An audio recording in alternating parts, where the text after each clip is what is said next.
ദാവീദ് മുഴുവനും തിരിച്ചു പിടിച്ചു. അമാലേക്യർ അപഹരിച്ചുകൊണ്ടുപോയത് മുഴുവൻ തിരിച്ചു പിടിച്ചു. 1 ശമൂവേൽ 30-4 വാക്യത്തിൽ പറയുമ്പോൾ ഈ മനുഷ്യൻ കരയുവാൻ ബലമില്ലാതാകുവോളം ഉച്ചത്തിൽ കരഞ്ഞു എന്ന് ബൈബിൾ പറയുകയാണ്.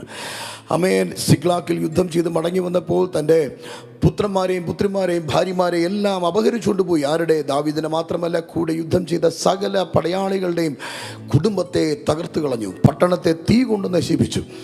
ആമേൻ. ബൈബിൾ പറയുന്നു, Amen, cried till he had no power to weep again. ഇനി കരയുവാൻ ബലമില്ലാതാകുവോളം ഉച്ചത്തിൽ കരഞ്ഞു. ദാവീദ് വളരെ വലിയ കഷ്ടത്തിലായി. ദാവീദ് തന്റെ ദൈവമായ യഹോവയിൽ ധൈര്യപ്പെട്ടു. What your tears cannot do, your position in Christ will do for you. കണ്ണുനീരിന് ചെയ്യാൻ പറ്റാത്തത് എപ്പോഴും കരച്ചിലല്ല. കണ്ണുനീരിലേക്ക് ഫോക്കസ് ചെയ്തപ്പോൾ കല്ലെറിയാൻ തീരുമാനിച്ചു. കർത്താവിൽ ഫോക്കസ് ചെയ്തപ്പോൾ തിരിച്ചു പിടിക്കാൻ തീരുമാനിച്ചു.